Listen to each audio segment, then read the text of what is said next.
In 1997, a woman named Teresa Moon was tired of seeing people who were afraid of public speaking. With lots of determination, she began the Institute for Cultural Communicators.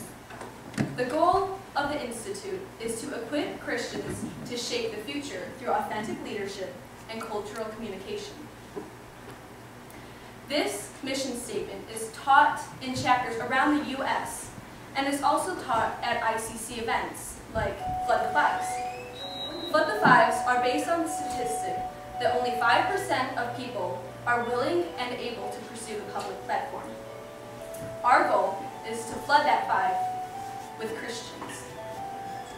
Some other events that ICC holds are International Convention, Communicators for Christ conferences, and Ignite Winter Retreat. ICC also has many leadership opportunities for its students, like apprenticing, recommended staff assistants, and interning. Internship is when a group of students go around the country and host conferences.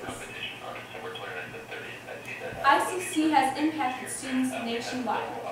And now, we will hear from one of our very own speakers, the first Guild inductee of Illinois.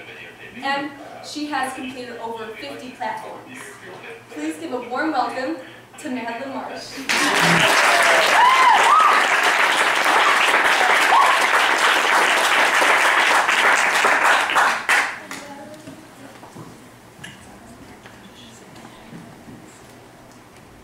I don't live on a farm, and my house isn't exactly suitable for farm animals. But earlier this year, my mom decided to buy 14 chicken eggs, and for several weeks they incubated in our dining room.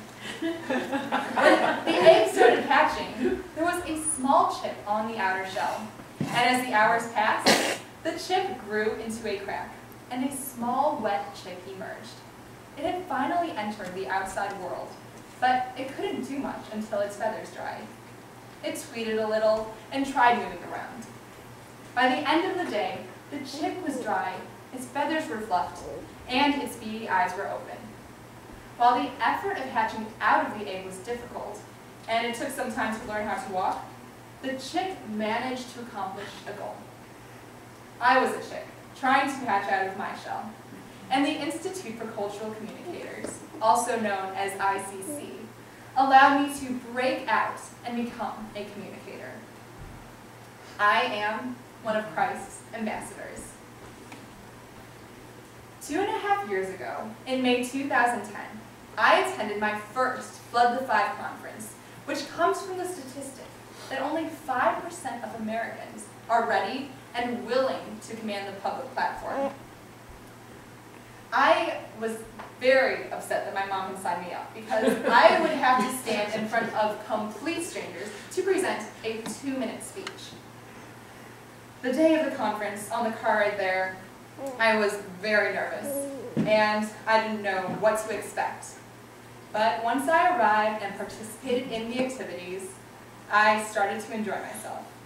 And when I saw the speakers on the platform, my attitude completely changed.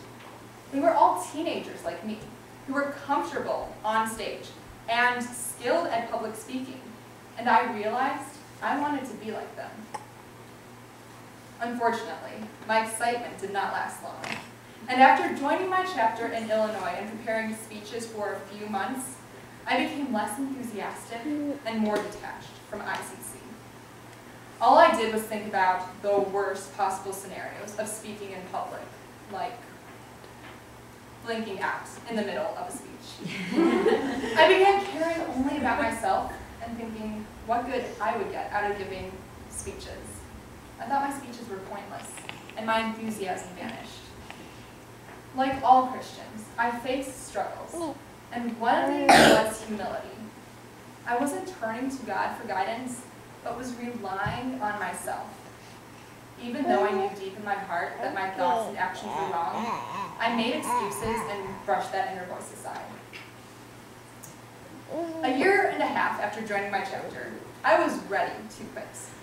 But my mom signed me up for another Flood the 5 conference, and this time I'd be an apprentice. It was a step up from being a student, and I'd have the chance to help teach, but I still had to prepare homework. I was very upset that my mom had signed me up again, and the day of the conference, all I thought was, finally, my last conference with ICC. Even though I had low expectations and a terrible attitude at first, I was surprised to find out that I actually did enjoy the conference.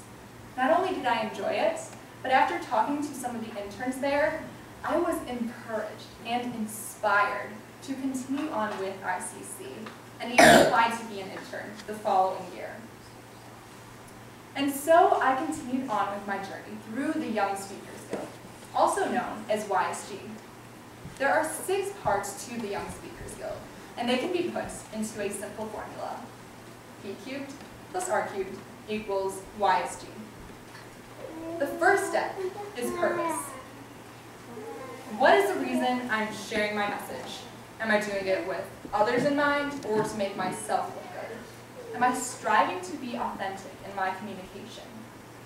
One way I do this is to find a topic that is relevant to me and to find something I'm passionate about sharing. In October, I had the opportunity to present an informative speech on truths about college tuition at a conference in Michigan, a private school in my county, and in a classroom at my community college. This speech allowed me to make students aware of other alternatives to attending a 4-year college as they proceeded on to their next steps in education. The second step in the YSG formula is prepare. This is where I devote my time to create an excellent speech, turning to others for advice, receiving critiques from others, and refining what I've written. This section can be stressful as it involves several revisions and calling many different facilities to find a platform. Sometimes it's a challenge to even come up with a topic and think of a thesis statement. But this is why preparation does not come from working alone. Preparation involves many people. People who help me brainstorm ideas and tell me truthfully and lovingly ways that I can improve my speech. The third step is present.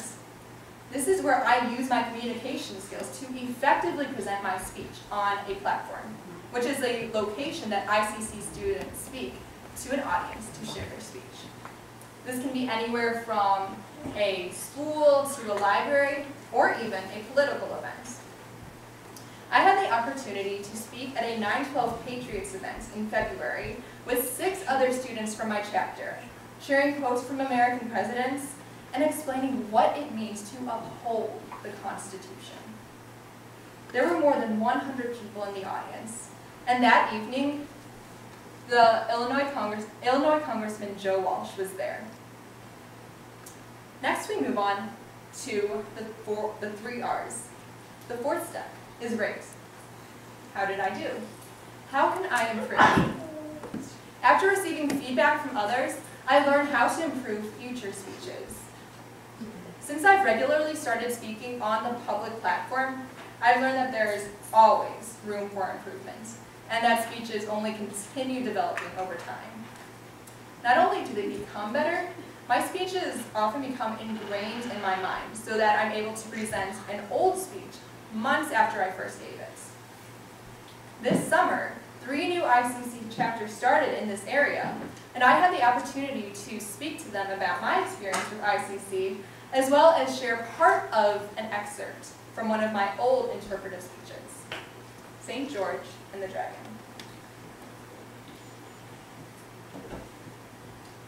Long ago, when the knights lived in the land, there was one knight whose name was Sir George.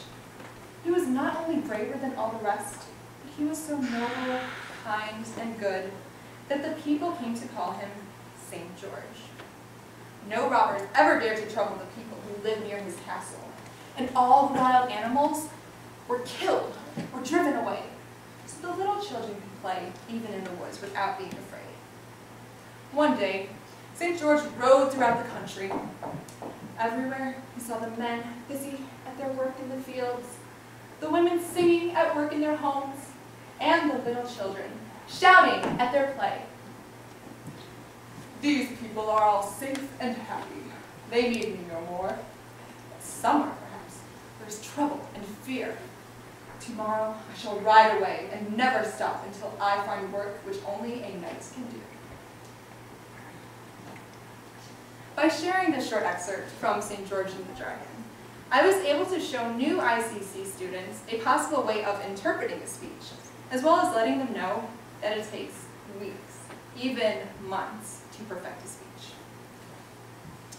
Next, we move on to step 5, respond. This is where I thank those who provided the platform, those who gave advice, and those who critiqued my speech. I need to acknowledge the help and guidance of others to show respect, and one way that ICC chapters remember this is through the acronym SOAP, which stands for Sources, Others, Authority, and Platform. Sources refers to the books and references and other sorts of literature used within the speech, and making sure that all the quotes are included in the bibliography. Others refers to all the people who helped me as I wrote my speech and prepared it, and especially those in my chapter, my fellow students, the student leaders, and the chapter sponsors. Authority refers to the authoritative figures in my life, those that I turn to for wisdom, my parents, teachers, and coaches. And finally, platform refers to the public platform, the place that I speak to the audience to convey my message. Respect is an important aspect of the Institute for Cultural Communicators. And as we in our chapters go out into our communities to present speeches, we are trained to put others before ourselves. At last, we come to the final step in the YSG formula, record. This is where I take pictures, write down the dates, and remember all the platforms I spoke on for future reference.